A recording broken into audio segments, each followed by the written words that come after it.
Well, good morning, everybody. I'm here with state, local, and legislative leaders to make an exciting announcement for our state.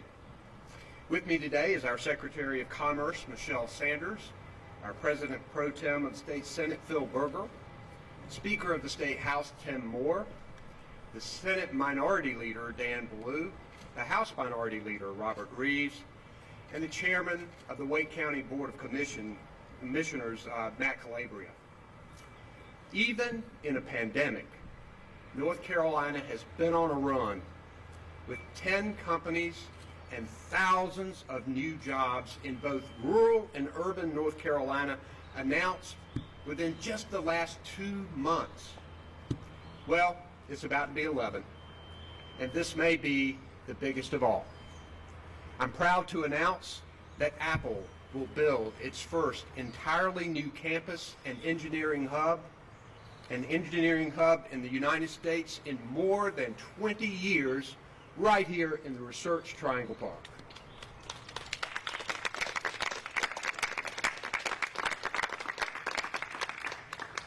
The company will invest more than $1 billion and create at least 3,000 jobs with an average salary of $185,000 a year. Once this campus is up and running, it's expected to generate more than $1.5 billion a year in economic impact to our state. And I'm also pleased to announce that Apple plans to create a $100 million fund to support North Carolina schools and community initiatives across our state. The new Apple campus also plans to operate on 100% renewable energy. As Apple CEO Tim Cook told me on Saturday, with this announcement, Apple is showing that they're just not creating jobs and building a new campus. They want to be a committed partner with our state for the long term. I told him that we look forward to that partnership. He also said diversity and inclusion was critical and that the repeal of HB 2 and the sunset of HB 142 was important in their decision making. For half a century, the Research Triangle Park has been an economic engine for us, benefiting our entire state, employing people from across North Carolina, and dramatically growing our economy. With Apple's announcement today, we are poised to grow even more. State and local leaders and economic development officials helped make this transformational project happen. A lot of them are right here today, and they deserve our thanks. The incentive package North Carolina provided comes from the first use of transformational and accountable incentives that the legislature passed and I signed. When Apple creates those jobs per this agreement, it has the opportunity to get tax reimbursements of up to almost $846 million over the next 39 years. Importantly, as a result of these accountable and transformational incentives, Apple will contribute at least $110 million to North Carolina's Industrial Development Fund that'll be available to the 80 North Carolina counties with the most need. We also know we have significant challenges to make sure that our workforce has the necessary education and training to land these great paying jobs. That means we have to come together to invest in our schools, our community colleges, and our universities. Today's announcement reminds us that research and innovation bring prosperity. North Carolina is a place where cutting-edge ideas are born and everyone can find the opportunity to succeed. This campus will represent the future of Apple and the future of our economy here in North Carolina. A place where jobs will be machine learning, artificial intelligence, engineering. We all work together to make this happen, and we need to keep doing it. And I want to welcome Apple to the RTP in Wake County, North Carolina, and we are excited to have them. I now want to recognize our Secretary of Commerce, Michelle Sanders, for a few remarks.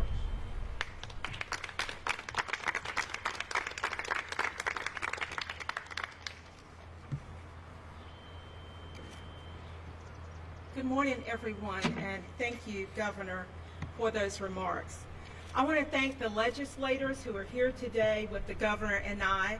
Well, I certainly echo the sentiments the Governor has shared. Today, we're all excited to see the impact that good collaboration and teamwork can have on our state. Apple's decision to locate here in North Carolina is a fruitful culmination of working together across the public-private partnerships, across sectors, across governments and affiliations. For CEOs already doing business here, our style of collaboration needs no explanation.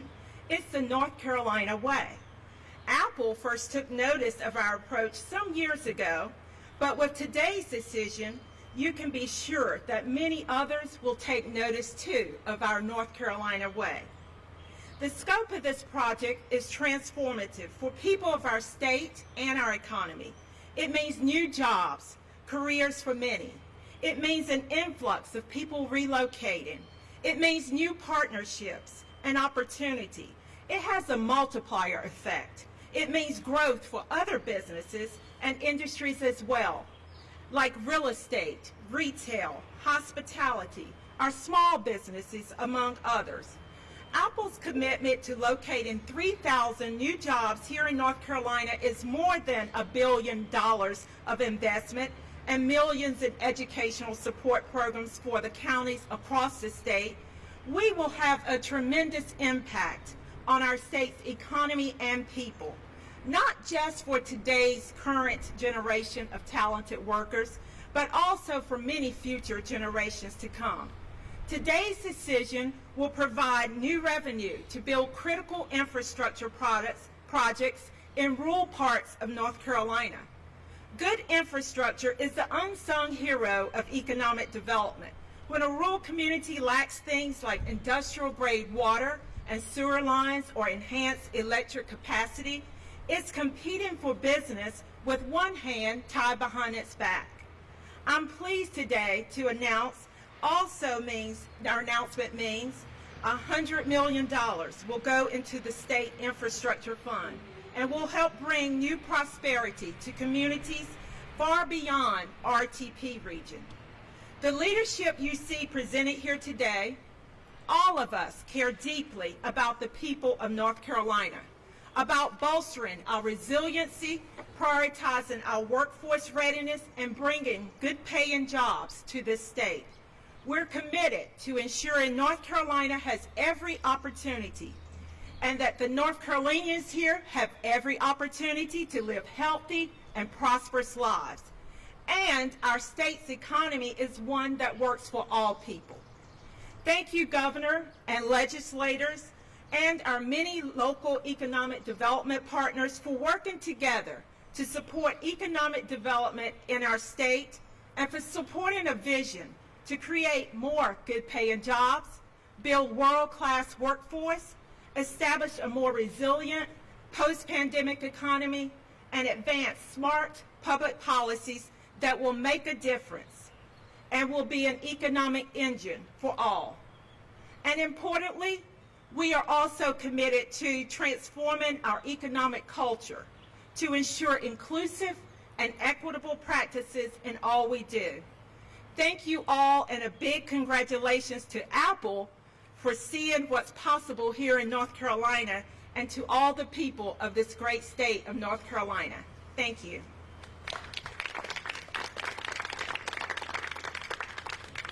We'll now recognize our President Pro Tem of the State Senate, Phil Burke.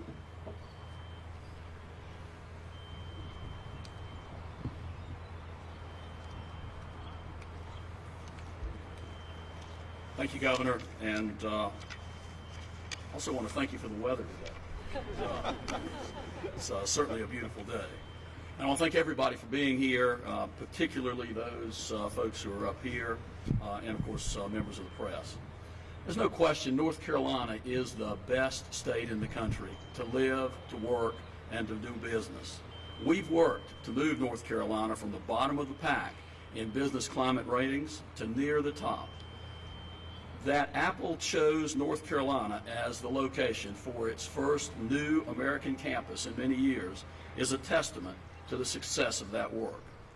After all, there's a reason this transformative project isn't happening somewhere else. We've spent 10 years enacting responsible budget, lowering taxes, and making regulations reasonable, the winning formula for job creation. That formula, combined with education reforms and funding, is attractive to job creators big and small. Today, that job creator happens to be the biggest company in the world. Importantly, the footprint of this very large investment will be felt across the state of North Carolina. Rural counties that surround Wake will benefit from the massive economic effects Apple's new campus will generate. And by the rules of our state's economic incentive program, more than $100 million will be directed to the state's utility account, which funds improvements to infrastructure in Tier 1 and Tier 2 counties.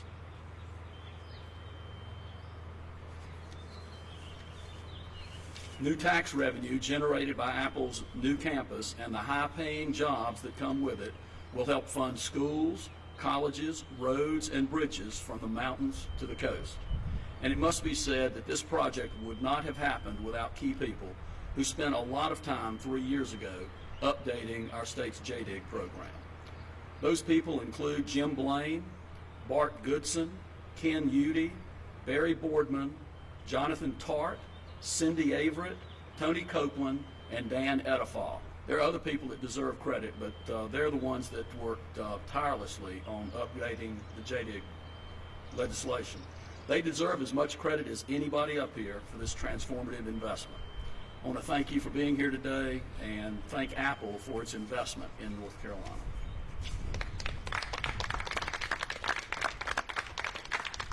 We'll now recognize State Senate Minority Leader Dan Blue. Good morning, and thank you very much, Governor. You know, I'm almost giddy up here watching what happens when folk work together for common good. About 55 years ago, IBM made the decision to come to Research Triangle Park. I was a college student here at the time.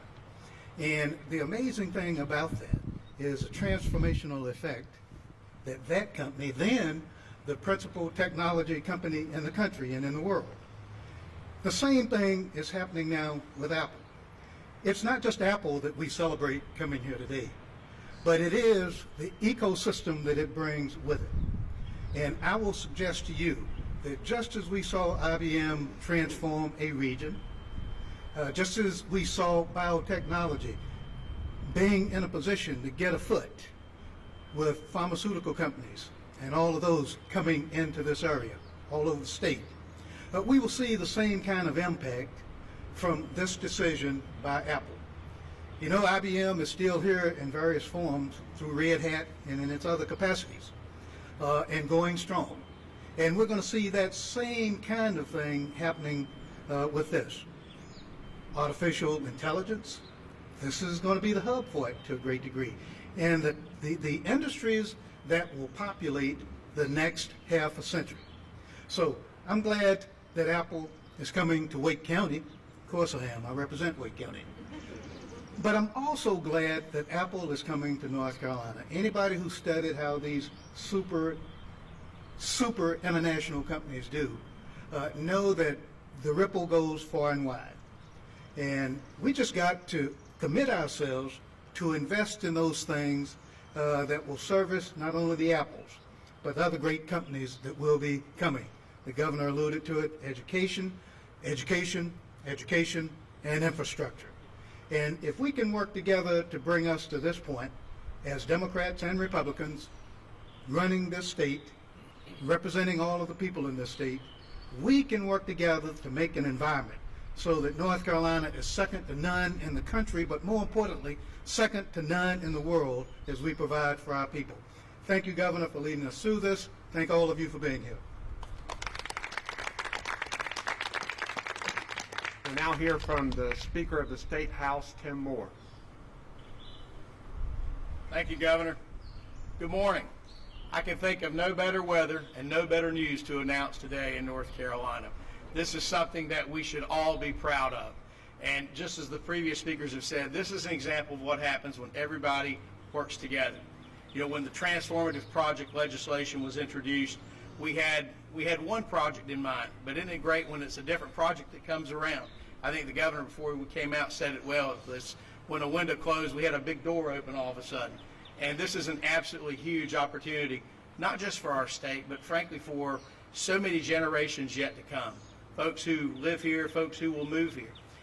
The catalyst that this will serve when it comes to the development of technology, research and development, and the multiple spin-off companies that will happen can't be fully stated. Look at the history of the great work that's happened here at the RTP, the reason that so many companies invest here. And one of the common things that we hear a lot is the investment in higher education, the fact that higher education partners so much with private industry. So it's no accident that Apple decided to locate this major expansion in North Carolina.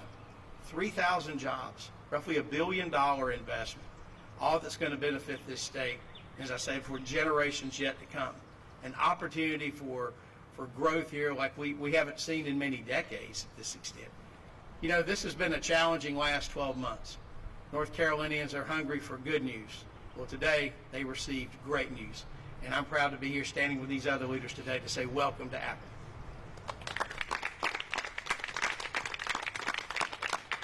We'll now hear from the House Minority Leader, Robert Reeves.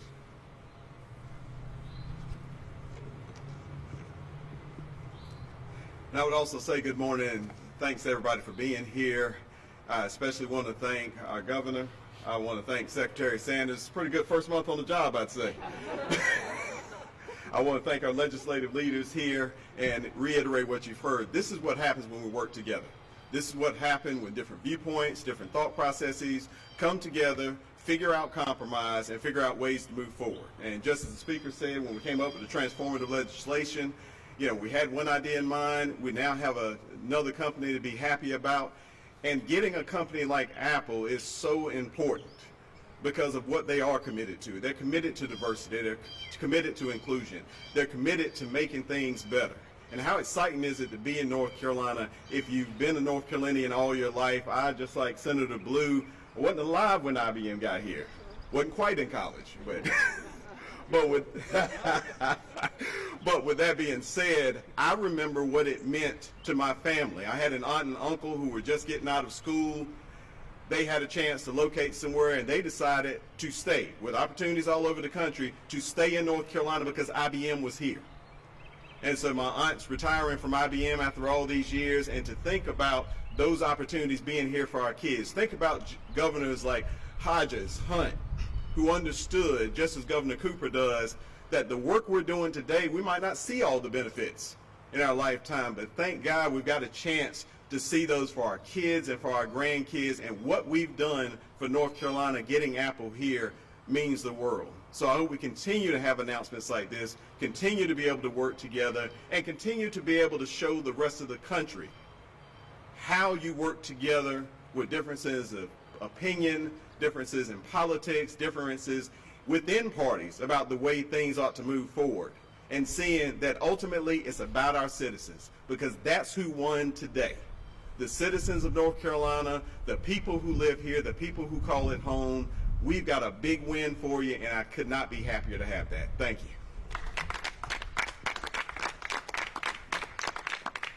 We'll now hear from the chairman of the Wake County Commissioners, Matt Calabria. Matt.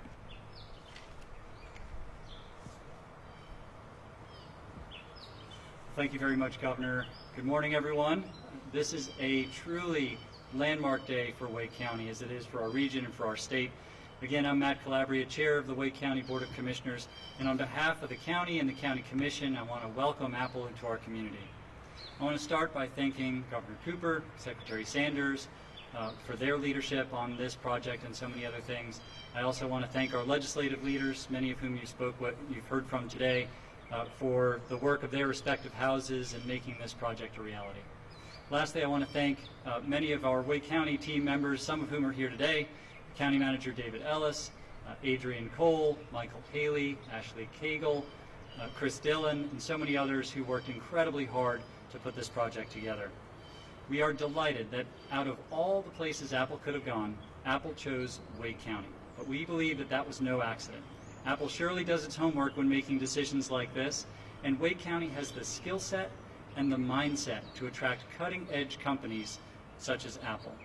Wake County is a great place to live and work and play because our people are great. We invest in our people. We invest in our quality of life. That's one of the reasons that we invest in our world-class education system, while we have great colleges and universities, a phenomenal healthcare system, and fantastic and vibrant parks and greenways.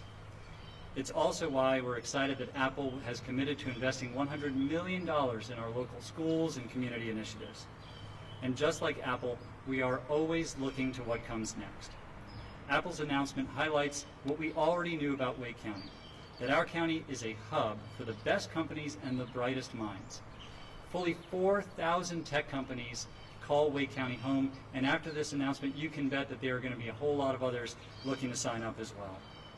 As I said, our state and our region have invested in our people. We have invested in our infrastructure, so many others this morning have talked about, and we continue to invest in our future. And it's days like today that we get to see the dividends paid on those investments. So thank you again to Apple for seeing in us what we have worked so hard to create. We are looking forward to working with you to creating a better community for the years to come. Thank you.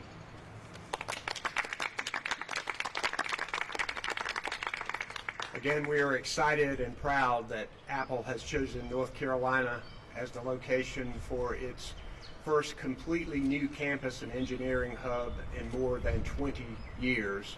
A lot of people worked hard on this. Matt, thank you for recognizing the local folks. Adrian Cole, appreciate it. Former Commerce Secretary Tony Copeland worked very hard on this, as did Chris Chung and the Economic Development Partnership. And also from my staff, my Chief of Staff, Christy Jones, and Senior Advisor Ken Udy. A lot of people had a role in this, and it's been going on for well over 2.5 years, but we're excited to be here today to talk about this. So we will take questions from the media. Hey, this is Jason DeBruin, North Carolina Public Radio. So you mentioned about the incentive package, obviously, and the new tax regulations that are in place. The question isn't so much about, how much you're giving in incentives versus how much they're investing. The question is, would they have done this if you would have given them less in incentives? So the question is, how are you so confident that they would not have invested here, that these jobs would not have been created had you given even $1 less in incentives? I believe these companies look at the whole landscape when making decisions on whether to come somewhere. Incentives are part of it. And most states, when they would attract a company like this, would have incentives. So other states were offering incentives too. But this company looks at everything. And with our workforce, our university system, the fact that we are a center for innovation, I believe that they picked us for a lot of those reasons, our commitment to diversity and inclusion. I do think it was important to have these transformational incentives. I think in the past, North Carolina may have missed out on some of these because we didn't have one, and it's why the legislature and we worked together to put together these transformational incentives. And remember, they are accountable incentives. They don't get anything until they create these jobs and make sure that people are employed. So we're excited about it, and we think we did the right thing with that. Yes? Governor, you talk about how this is going to attract so much talent to the area. We already know that the housing market is booming here. In terms of the salaries and everything like that, will this create a bigger division that we're seeing in terms of the housing market here in Wake County than surrounding areas? And how do you plan to handle that? That's a good question. There's no question that the synergy that this project is creating will have a ripple effect across the economy. There'll be a lot of businesses that spring up because of Apple. They'll be able to hire a lot more employees as well. So I think we will see prosperity resulting from this. Now, with that in mind, we know that particularly during this pandemic, that's shining a bright light on people who are really on the edge. people who are sometimes having to work 2 jobs, people who don't have health insurance. I think we need to provide some direct help, and I'll be talking about that a little bit in the State of the State tonight, about getting people the funding they need to get these post-high school degrees and credentials that they would need for these good paying jobs. In addition to, I think we should invest some of our American Rescue Plan money for affordable housing here and throughout North Carolina. So yes, with growth comes challenges with traffic and housing and everything else, but we know that this growth is going to be good for our state overall. And just a quick follow-up to that, in terms of the educational investment, are there any specifications that Apple is requiring in terms of programs, what they want that money to be invested in? Well, first, they've told us that this is going to be a volunteer fund, that they're going to put $100 million in a fund for North Carolina schools and community associations. They are going to make those decisions. Obviously, they will take our input, but they want to give back to the community and be a part of what we're doing going forward. They have emphasized to us that it is critical that our community colleges and universities be ready to train these people, because we were first talking about this project back in 2018. There's so many more different kinds of jobs now, and this hub will require jobs that need much more training and education. So we've got to invest to make sure we can do that. Travis? Yeah, I wonder, Governor, if you could speak to why now as opposed to 2018.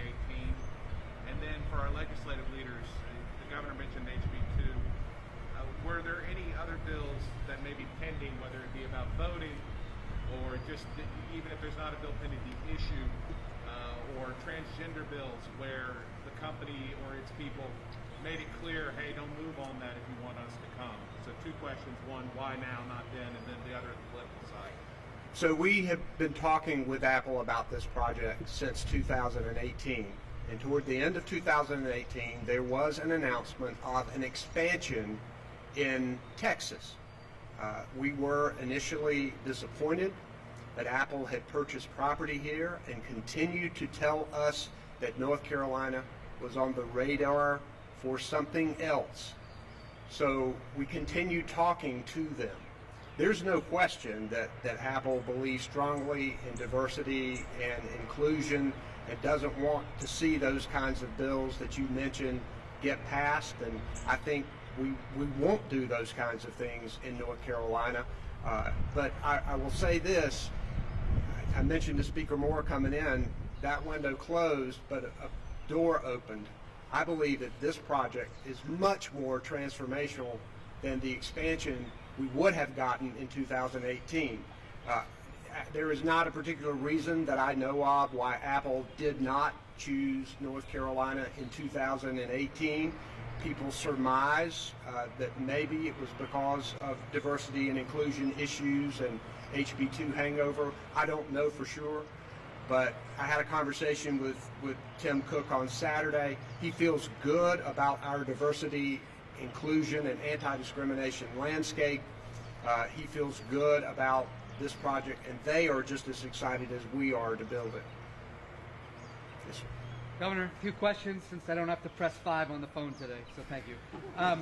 First thing is, what kind of timeline do we know about groundbreaking, about when these jobs are going to appear, and is there any guarantee about them actually hiring in North Carolina, or are they bringing in people from the outside to fill these jobs? I'm going to let Secretary Sanders talk about that in a little bit. My understanding is they want to start as quickly as possible. And yes, they will bring some people in, but they're going to be relying on North Carolina's workforce. It's one of the reasons why they came here, because we have such a strong workforce, strong communities and strong universities and community colleges. Would you want to add anything to that, Secretary Sanders?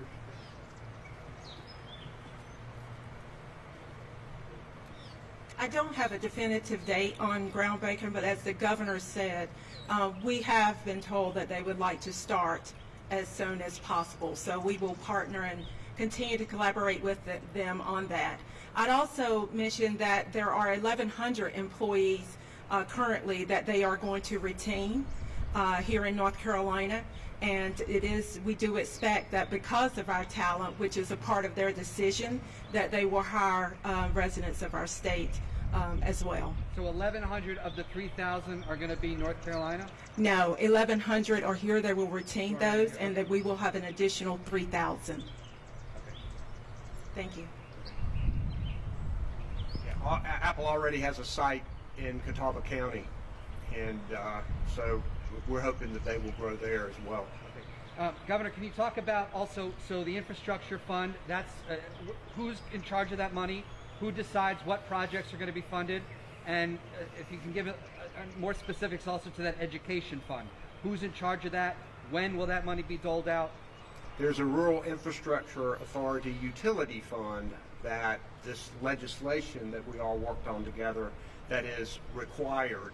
This money that Apple will pay into that fund, decisions by the board upon applications that areas have, money will go out. I don't know how many millions, but a lot of money has gone out in this fund. It's been very positive for our rural and undeveloped areas that need infrastructure help. So we expect that the board will consider this money as it comes in, as we get applications from county across North Carolina. The $100 million on the school fund is something Apple is doing on its own. The money that goes to the utility fund is required under the legislation for the job incentives. And then finally, and this is a question I guess for all of you, the majority of people that are going to be watching this and hear about this today will never work at Apple, they'll never see that campus, never step foot in them. How does this affect them, and why does this matter? They're the ones that are filing their tax returns right now, and they're hearing about a giant corporation getting tax incentives. Why is this worth it? Well, first, it will create jobs that a lot of North Carolinians will get. Second, there will be economic spinoff with suppliers and other companies working with Apple that a lot of people may end up working for. And in addition, it will create more tax revenue for Wake County and North Carolina in order to invest back into education and infrastructure. The synergy that is created by a company like this, and the fact that people all over the world, companies all over the world look at North Carolina, they already know about the reputation of the Research Triangle Park, built upon decades of foresight and hard work. They'll see an Apple has moved here. That's going to pique their interest about wanting to come here too, because the more technology companies you have, the more infrastructure and workforce that you create, and the more synergy is started to create even better paying jobs for people across the state. It's worth it. Anybody else? I'd like to follow up. I'd like to hear from the speaker or the pro tem my question about whether or not the company said, hey, here's some red lights we don't want you to run if you want us to come here politically when it comes to legislation. So Travis, I had multiple conversations with representatives of the company. That issue never came up in those conversations with me. Travis, same answer as well. In the conversations we had, there were no discussions. Quite the contrary, Apple seemed to be very pleased with the business environment, the regulatory environment, the investment in education, the tax environment of where we are in North Carolina right now. So if they had any issues, they didn't raise them, so we're glad they're coming. And then if I can just clarify one thing, the salary, is that an average required or a minimum required? It's an average required. Thank you.